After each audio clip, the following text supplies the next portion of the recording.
بسم اللہ الرحمن الرحیم۔ السلام علیکم ورحمۃ اللہ۔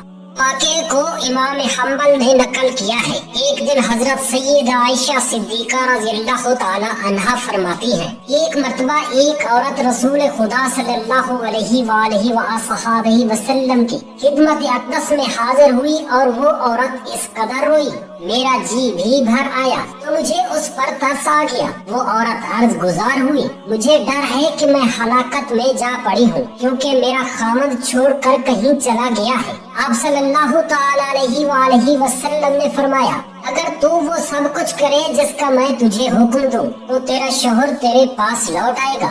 سحر ایسے اثر کو کہتے ہیں جس کا سبب زہر نہ ہو، خواہ مانوی کوئی سبب ہو جیسے خاص کلمات کا اثر ہو، یہ غیر محسوس چیزوں کا ہو جیسے جنات و شیاطین وغیرہ کا اثر۔ بس ان چیزوں کے اثر سے حضرات انبیاء کرام بھی متاثر ہو سکتے ہیں، جیسے زہر اسباب کا اثر ان پر زہر ہوتا ہے، اس میں ایمان کے قوی یا ضعیف ہونے کا دخل نہیں بلکہ اسباب کی تاثیر کا دخل ہے۔ اور رسول خدا صلی اللہ تعالی علیہ وسلم پر سحر کے اثر کا ہونا احادیث صحیحہ سے ثابت ہے۔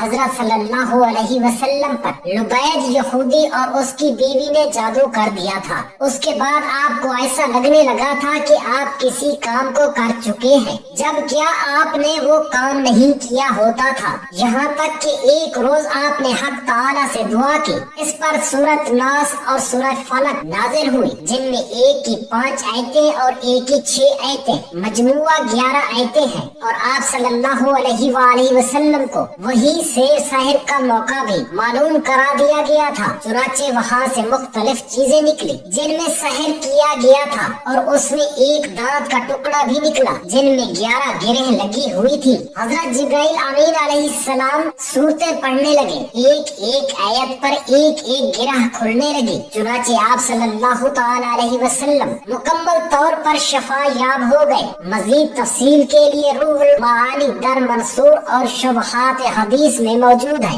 ابن عمیر نے حشام سے، انہوں نے اپنے والد سے، انہوں نے حضرت عائشہ رضی اللہ تعالی عنہا سے روایت کی ہے، کہا کہ رسول خدا صلی اللہ علیہ وآلہ وسلم پر بنی زریق کے یہودی لبید بن عاصم نے جادو کیا، یہاں تک کہ آپ صلی اللہ علیہ وسلم کو خیال آتا کہ میں یہ کام کر رہا ہوں، حالانکہ وہ کام کرتے نہ تھے۔ ایک دن یا ایک رات آپ صلی اللہ علیہ وآلہ وسلم نے دعا کی، پھر فرمایا کہ اے عائشہ، تجھے معلوم ہو کہ اللہ جل جلالہ نے مجھے وہ بتلا دیا جو میں نے اس سے پوچھا۔ میرے پاس 2 آدمی آئے، ایک میرے سر کے پاس بیٹھا اور دوسرا پاؤں کے پاس۔ وہ دونوں فرشتے تھے۔ جو سر کے پاس بیٹھا تھا اس نے دوسرے سے کہا جو پاؤں کے پاس بیٹھا تھا، اس نے سر کے پاس بیٹھے ہوئے اسے کہا کہ اس شخص کو کیا بیماری ہے؟ وہ بولا کہ اس پر جادو ہوا ہے۔ اس نے کہا کہ کس نے جادو کیا؟ وہ بولا کہ لبید بن عاصم نے۔ پھر اس نے کہا کہ کس نے جادو کیا ہے؟ وہ بولا کہ کنگھی نے، اور ان بالوں میں جو کنگھی سے جھڑے اور نر کھجور کے گابے کے ریشے میں۔ اس نے کہا کہ یہ کہاں رکھا ہے؟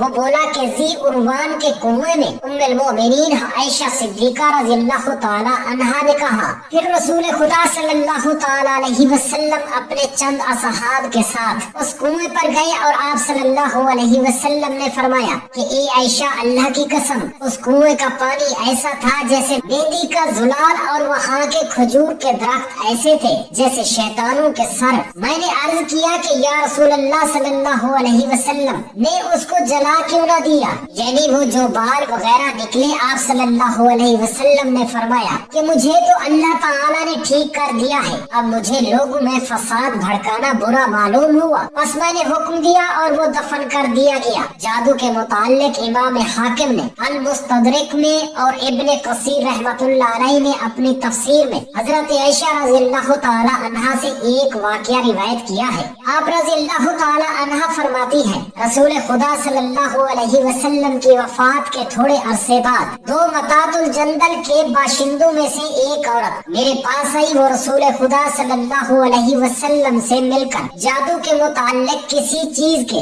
بارے میں کچھ پوچھنا چاہتی تھی۔ حضرت عائشہ رضی اللہ تعالی عنہا فرماتی ہیں کہ جب اس عورت نے رسول خدا صلی اللہ تعالی علیہ وآلہ وسلم کو نہیں پایا تو میں نے اسے اس قدر روتے دیکھا کہ اس کے رونے کی شدت शिद्दत से मुझे तरस आ गया। वो औरत कह रही थी कि मुझे डर है कि मैं हिलाकत में जा पड़ी हूँ। हजरत आयशा रज़ियल्लाहु ताला अन्हा ने उसी वाक़े की तफसील पूछी तो उस औरत ने मुझे बताया मेरा शौहर मुझसे दूर चला गया था। फिर एक बूढ़ी औरत मेरे पास आई तो मैंने उससे अपने हाल का शिकवा किया। उसने कहा कि अगर तू वो सब करे जिसका मैं तुझे हुक्म दूं तो तेरा खामद तेरे पास लौट आएगा। मैंने कहा कि हाँ मैं करूँगी। जब रात हुई तो वो मेरे पास 2 सियाह कुत्तों को लेकर आई। उन कुत्तों में से एक पर वो खुद सवार हो गई और दूसरे पर मैं सवार हुई। उन कुत्तों की रफ्तार ज्यादा तेज न थी। हम चलते रहे यहाँ तक कि शहर बाबल पहुंचकर रुके। वहाँ 2 आदमी अपने पैरों से हवा में लटके हुए थे। उन्होंने पूछा कि तुझे क्या जरूरत है और क्या इरादा लेकर आई है। मैंने अपनी हालत हाजत बयान की और कहा जादू सीखना चाहती हूँ। उन्होंने कहा बेशक हम आजमाइश में हैं, लिहाजा तू कुफर न कर और वापस लौट जा। मैंने इनकार किया और कहा कि मैं नहीं लौटूंगी। उन्होंने कहा तो इस तंदूर में जाकर पेशाब कर। मैं वहाँ तक गई तो कांप उठी। मैं खौफजदा हो गई और पेशाब न कर सकी और यूं ही उन दोनों के पास लौट आई। उन्होंने मुझसे पूछा क्या तूने पेशाब किया? मैंने जवाब दिया हाँ। उन्होंने पूछा क्या तूने कोई चीज देखी? मैंने जवाब दिया मैंने कुछ नहीं देखा।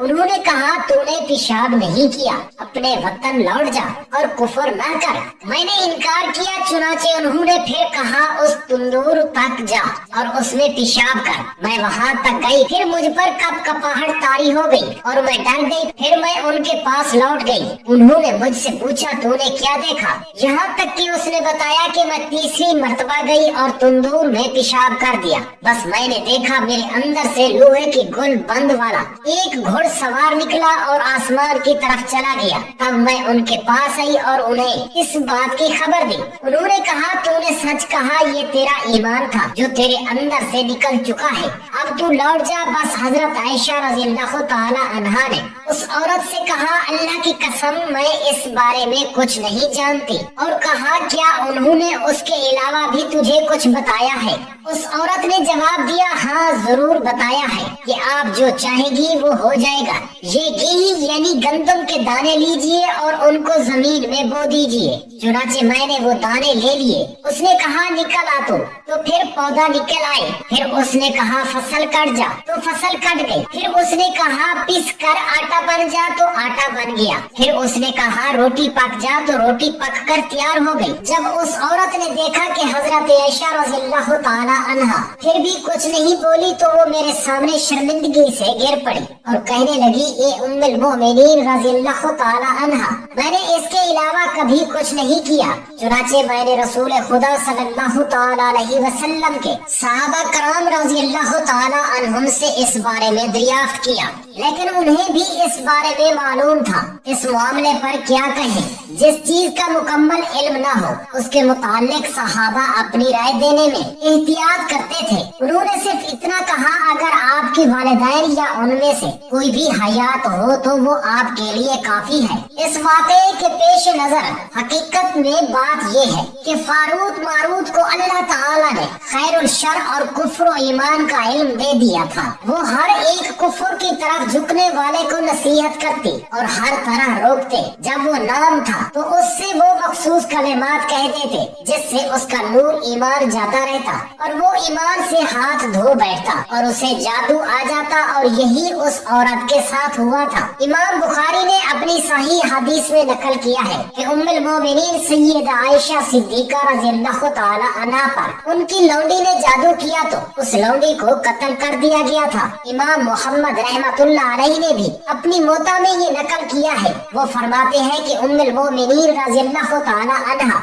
उस वक्त सख्त बीमार हो गई थी और चारपाई पर पड़ गई थी। एक आदमी आपके पड़ोस में आया तो उसने कहा उम्मुल मोमिनीन हजरत आयशा सिद्दीका रज़ियल्लाहु ताला अन्हा पर जादू किया गया है और ये जादू भी हिलाकत का हुआ है। उम्मुल मोमिनीन रज़ियल्लाहु ताला अन्हा ने पूछा कि जादू करने वाला कौन है? तो उसने कहा कि एक औरत है और इस वक्त वो आपके पड़ोस में कहीं मौजूद है। उस वक्त उस औरत ने एक बच्चा उठा रखा है जिसने उस औरत पर पेशाब कर दिया है। उम्मुल मोमिनीन हजरत आयशा सिद्दीका रजी अल्लाह ताला अन्हा ने फौरन करीब के घरों में उनकी अलामात वाली औरत का पता चलाया तो आपकी लौंडी एक घर में एक बच्चा गोद में लिए बैठी थी और उस बच्चे ने उस पर पेशाब किया हुआ था। जब उसे बुलाया गया तो उसने इकरार किया कि वाकई मैंने उम्मुल मोमिनीन रजी अल्लाह ताला अन्हा पर हिलाकत का जादू किया है। उम्मुल मोमिनीन हजरत आयशा सिद्दीका रजी अल्लाह ताला अन्हा ने फरमाया कि मैंने तो तुम्हें मुदबरा बना दिया था, फिर भी तुमने मुझे हिलाकत करने की कोशिश की। मुदबिर उस लौंडी को कहती है जिसकी मालिक ने उसे अपनी जिंदगी के बाद आजाद कर दिया। तो उसने कहा कि आपने आजाद तो नहीं किया था, सिर्फ मुदबरा ही बनाया था। जाहिर है कि मदूरा होने के नाते मेरी आजादी आपकी वफात से मशरूब थी, तो मैंने चाहा कि मैं जल्दी से जल्दी आजाद हो जाऊं और मेरी आजादी का एक ही रास्ता था और वो है आप रज़ी अल्लाह ताला अन्हा की मौत। हजरत आयशा सिद्दीका रज़ी अल्लाह ताला अन्हा की खसूसियात और फज़ाइल में कुछ का जिक्र किया जाता है। हजरत आयशा रज़ी अल्लाह ताला अन्हा नबी करीम सल्लल्लाहु अलैहि वसल्लम की महबूब तरीन ज़ौजा थी, जिसका सबूत बुखारी की हदीस में मिलता है, जिसमें नबी करीम सल्लल्लाहु ताला अलैहि वसल्लम से पूछा गया कि लोगों में आपको कौन ज्यादा महबूब है, तो नबी करीम सल्लल्लाहु ताला अलैहि वसल्लम ने जवाब दिया कि मैंने आयशा रज़ी अल्लाह ताला अन्हा का नाम लिया। फिर सवाल किया गया कि मर्दों में से कौन, तो नबी करीम सल्लल्लाहु ताला अलैहि वसल्लम का जवाब था हजरत आयशा रज़ी अल्लाह ताला अन्हा के वालिद। नबी करीम सल्लल्लाहु अलैहि वसल्लम ने हजरत आयशा रज़ी अल्लाह ताला अन्हा के अलावा किसी और कवारी औरत से शादी नहीं की थी।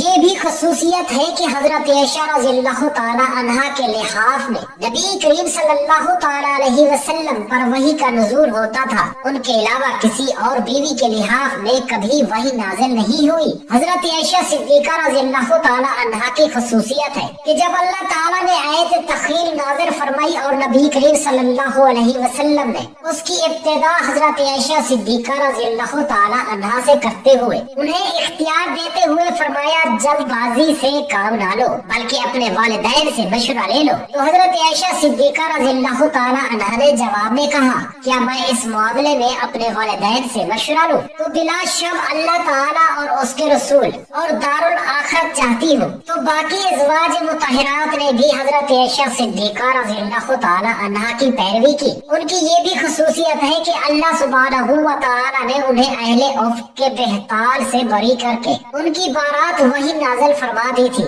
जो मुसलमानों के घरों और उनकी नमाजों में क़यामत तक पढ़ी जाती रहेगी। और अल्लाह ताला ने ये शहादत दी कि हजरत आयशा सिद्दीका रज़ी अल्लाह ताला अन्हा पाक बाज औरतों में से है और अल्लाह ताला ने हजरत आयशा सिद्दीका रज़ी अल्लाह ताला अन्हा से मग़फ़िरत और रिज़्क़ के करीम का वादा फरमाया और ये बताया कि उनके बारे में जो बहतान लगाया गया था उनमें उनकी बेहतरी थी, न कि कोई शर और ऐब और न ही उनसे उनकी शान में कोई कमी हुई, बल्कि अल्लाह ताला ने इससे उनकी शान और मंजिलत में इजाफा फरमाया और उनकी कद्र और मंजिलत ऊंची फरमाई। और आसमान और जमीन में बसने वालों में से उसकी बिना पर कितनी फजीलत और मुनक़बत हासिल हुई और अच्छा जिक्र बाकी रहा।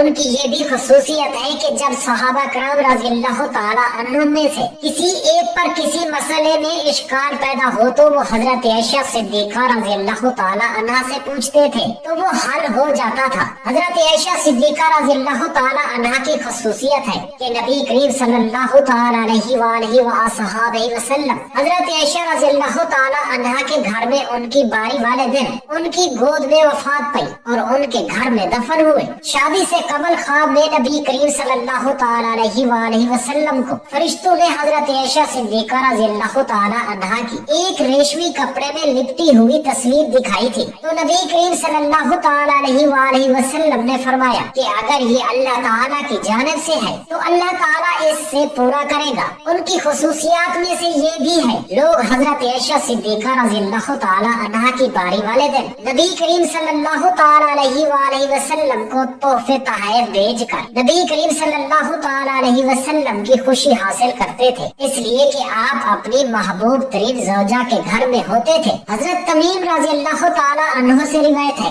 कि शहंशाह मदीना करार कल्ब व सीना साहिब मुअत्तर व पसीना हुजूर अक़दस सल्लल्लाहु ताला अलैहि वसल्लम का फरमान है कि जो शख्स ये कलिमात بات 10 مرتبہ کہے اس آدمی کے لیے 4 کروڑ نیکیاں لکھی جاتی ہیں۔ جو شخص 100 مرتبہ یہ ورد پڑھتا ہے اس کے گناہ بخش دیے جاتے ہیں، اگرچہ گناہ سمندر کے جھاگ کے برابر ہی کیوں نہ ہو۔ جو شخص 500 بار پڑھے اس کے ماں باپ کو جنت الفردوس میں محل مل جاتا ہے اور ان پر یا ان کی اولاد پر کوئی جادوئی اثرات نہ ہوں گے۔ جو شخص 1000 مرتبہ پڑھے اس کی قبر اللہ تعالی بہت وسیع فرما دیتا ہے، ان کو فرشتے روز محشر ایک اونٹنی پر سوار کر کے لے جائیں گے اور ان کی اولاد کی سلامتی کے لیے اللہ تعالیٰ سے دعا مانگتے رہتے ہیں۔ وہ بابرکت کلمات یہ ہے: بسم اللہ الرحمن الرحیم، لا الہ الا اللہ واللہ اکبر والحمد للہ وسبحان اللہ ولا حول ولا قوة الا باللہ۔